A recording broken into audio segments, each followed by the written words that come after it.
Imagine you're in Tang Dynasty, China. You've scraped together enough to buy a bowl of soup. You sit down, eat it, and within days, you're arrested. Not for stealing, not for fighting, for eating the wrong thing. That bowl of soup belonged to the emperor. For most of human history, food wasn't just food. It was a legal document, a declaration of rank, and in imperial China, eating above your station wasn't a social faux pas. It was a criminal act. The dynasties that ruled this empire didn't just control armies and land. They controlled what went into people's mouths, and they backed it up with floggings, forced labor, and public humiliation. We're going to walk through 7 meals that only the nobility were legally allowed to eat, spanning dynasties from the Han to the Qing. These aren't just recipes. Each one is a window into how power worked, how it was displayed, and how brutally it was protected. If you're new here, subscribe now, because we go deep on Asian history and dynastic power every week. The nest sitting at the bottom of a bowl of imperial bird's nest soup wasn't made from twigs or leaves.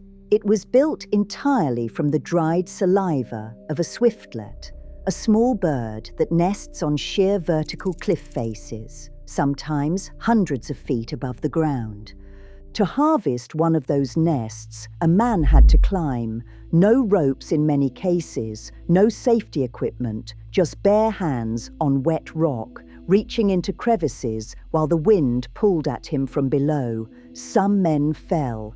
The ones who didn't came back with a small, pale cup of hardened bird spit, which was then cleaned, soaked, and prepared over days by kitchen staff who had trained specifically for this ingredient. This is the Tang Dynasty, and the emperor maintained a staff of over 2,000 people dedicated solely to food acquisition and preparation. 2,000. That number included sourcing agents, cooks, food preservationists, dietitians, and what the records describe as diet doctors, officials whose entire function was managing the imperial palate. A single ingredient could involve dozens of those staff before it reached the table. The point was never really the flavor. Bird's nest soup has a mild, gelatinous quality that most people today would describe as subtle at best. The point was what the bowl communicated. It told everyone at that table that you had the resources to send men up cliffs, that you could afford to lose some of them, and that you had the kitchen apparatus to transform their work into something refined. Each bowl was a direct measure of how many lives a noble could spend on a single course. Today, 1 kilogram of imperial-grade bird's nest sells for between $5,000 and $15,000 US. That makes it 10 to 30 times more expensive per kilogram than A5 Wagyu beef, which most people would consider the upper limit of luxury food. Bird's nest has held its price, not because it tastes extraordinary, but because the scarcity and the cultural weight behind it never went away. Bird's nest was about what you could make men do for you. The next meal was about what you could make men bring you from the ocean floor. Here's the thing about shark fin soup that most people don't expect. The fin itself has almost no flavor. You could remove it from the bowl and the broth would taste roughly the same. The gelatin strands that give it texture contribute very little to the overall dish. So why did the nobility of the Song, Ming, and Qing dynasties treat it as one of the most prized ingredients in the empire? Because that was the entire point. To obtain a shark fin, you needed a deep-sea fishing vessel, a crew willing to spend months at sea, the equipment to bring in a large shark, and then the time and labor to dry, clean, and reconstitute the fin across several days before it ever touched a kitchen. The Song dynasty food hierarchy placed the emperor at the top, consuming beef, pork and mutton together in a single meal, while commoners were legally restricted to vegetables. Shark fin sat above even that system.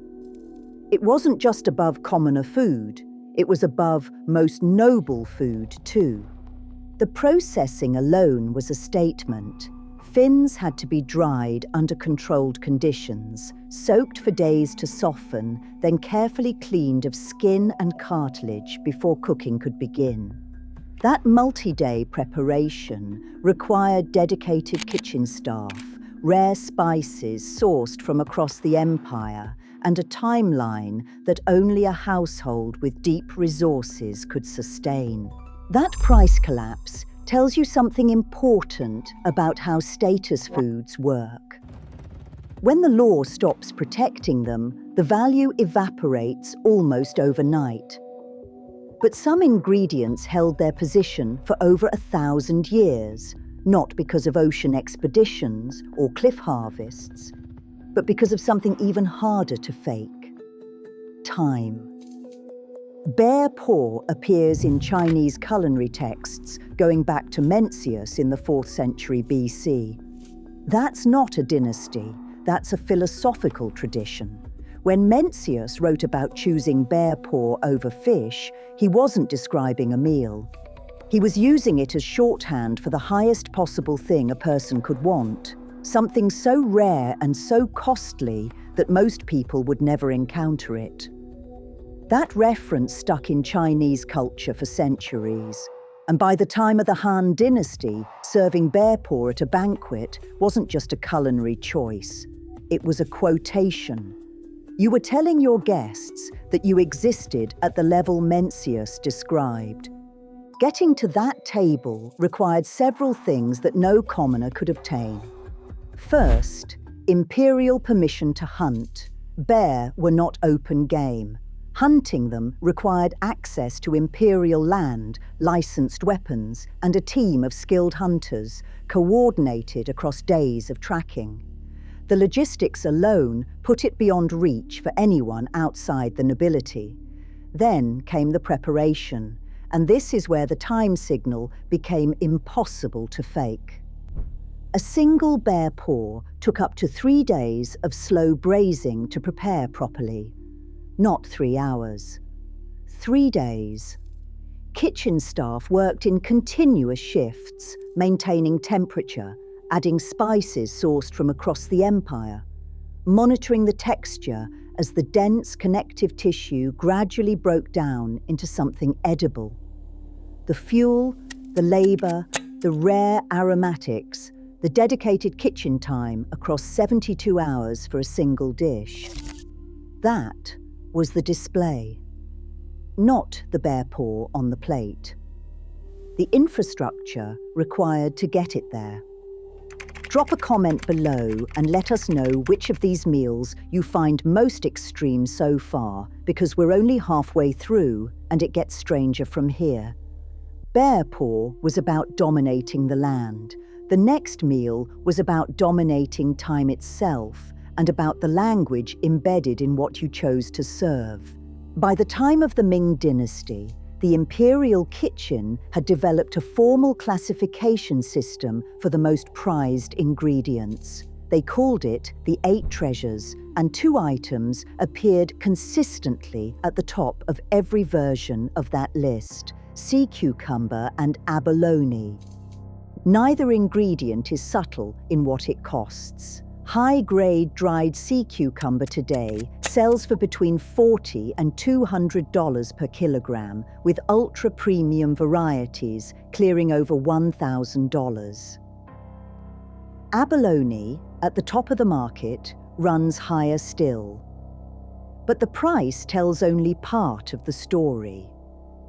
Abalone divers worked without equipment in freezing coastal waters, free diving to depths that required conditioning most people never develop, prying single shells from underwater rock faces one at a time. A bad season, a cold current shift, an outbreak of disease in the beds, and an entire year's tribute supply could vanish. The fragility of that supply chain was itself a feature of the system, not a flaw. Scarcity wasn't something the nobility tried to fix. It was something they relied on because scarcity is what kept the ingredient out of reach. The abalone signal went deeper than economics, though. In Mandarin, the word for abalone is bao yu, which sounds nearly identical to the phrase for guaranteed surplus. Serving abalone at an imperial banquet wasn't just displaying wealth, it was declaring it. You were announcing to every official in that room that the dynasty's resources were not just sufficient but overflowing, that abundance was so complete it could be consumed at the table. The Qing dynasty backed all of this with the Great Qing legal code. Commoners caught consuming elite luxury foods at public banquets faced flogging of 60 to 100 strokes with a heavy stick. Not a fine, not a warning, a physical punishment administered publicly, designed to make the shame as visible as the offense. The punishment was real and it was brutal, but nothing enforced the hierarchy more completely than the meal coming next. There is a point at which the display of wealth stops being about food entirely. Gold leaf and pearl powder dishes crossed that line deliberately. Imperial alchemists and court physicians framed these ingredients as medicine.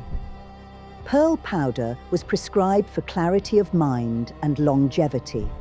Gold leaf was incorporated into elite dishes as a treatment against aging, framed within a broader court tradition of searching for physical immortality through consumption.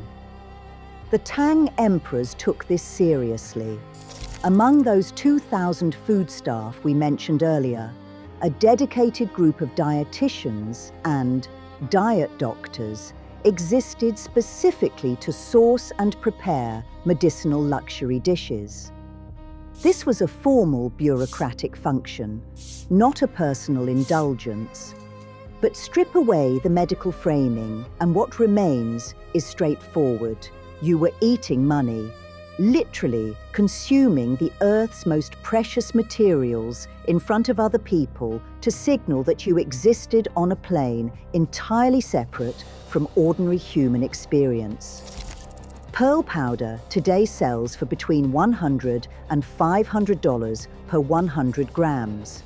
High-purity gold leaf for culinary use runs between $70 and $100 per gram. At those prices, a single dish could cost more than most people in the empire earned in a year. The irony the court never advertised. Several Tang emperors died from mercury and lead poisoning caused by the very elixirs their alchemists designed to make them immortal. The pursuit of living forever through consumption killed them. Individual dishes could prove wealth, but only one event in Chinese history proved total dynastic dominance through food alone.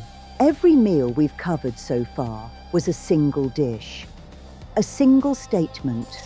The Manchu Han Imperial Feast was something else entirely. It was not a meal. It was a 3-day, 6-banquet event serving between 108 and 320 dishes, and it was engineered as an act of political architecture. Emperor Kangxi used it to solve a problem that no army could fix. The Qing dynasty was Manchu-led, ruling over a Han majority that had its own culinary identity, its own banquet traditions, its own relationship to food as ceremony. Forcing one culture to abandon its table customs would have created resistance. So Kangxi did the opposite. He combined both traditions into a single feast so vast, so expensive, and so logistically complex that only the imperial court could produce it. The message was clear: neither Manchu nor Han could do this alone. Only the emperor could hold this table together. Food as geopolitical strategy. The structure followed what was called the 8-mountain, 8-land, 8-sea framework. Across the 6 banquets, guests moved through camel hump, bear paw, monkey brain, leopard fetus, shark fin, abalone, bird's nest, and sea cucumber. Ingredients we've already discussed alongside dozens of others that required empire-wide sourcing operations just to collect. Specialized cooks were assigned to specific techniques: stir-frying, stewing, steaming, cold preparation, presentation. They worked in continuous shifts across 3 to 4 days, hundreds of them.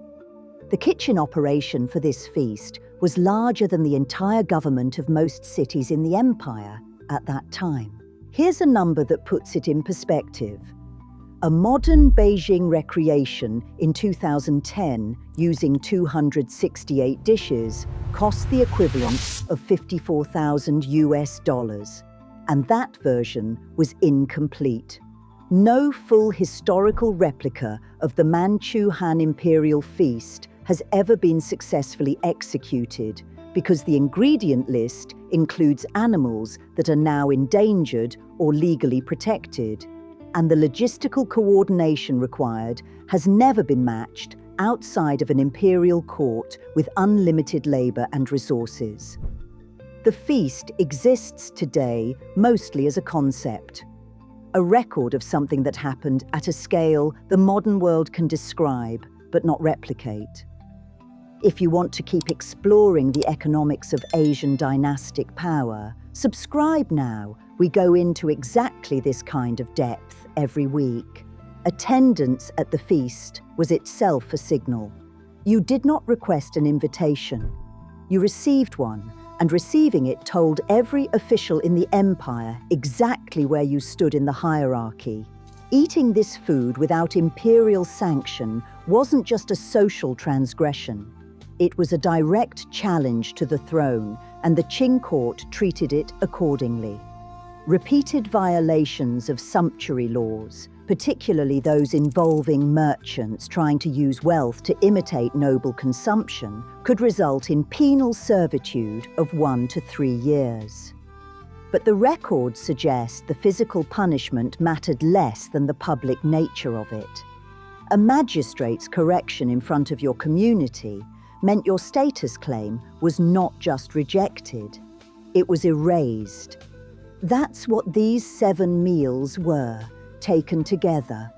Not a menu, an operating system, a legal and social framework that determined who had power, who was permitted to display it, and what happened to anyone who tried to fake it. The currency has changed. The logic hasn't. Today's equivalent of the Manchu Han Imperial Feast is the invitation-only tasting menu circuit, where a seat at the right table in Hong Kong or Singapore signals access to a world most people will never enter. The ingredients are different. The flogging is gone. But the mechanism, using rare food to make hierarchy visible and to exclude those who don't belong, that mechanism is running exactly as it always has. What made the imperial Chinese system unusual wasn't that it used food this way. Every culture with a ruling class has done some version of this. What made it unusual was how formally it was codified. These weren't social customs. They were laws, backed by courts, enforced by magistrates, and written into legal codes that survive today. The Tang Dynasty put strangulation on the table for errors in imperial food preparation. The Qing prescribed public beatings for commoners who ate above their station. This was a system that understood with complete clarity that controlling what people eat is one of the most direct ways to control what they believe about themselves and each other. Which dynasty's food culture do you want us to go deeper on next? Drop it in the comments below and subscribe so you don't miss it when we do.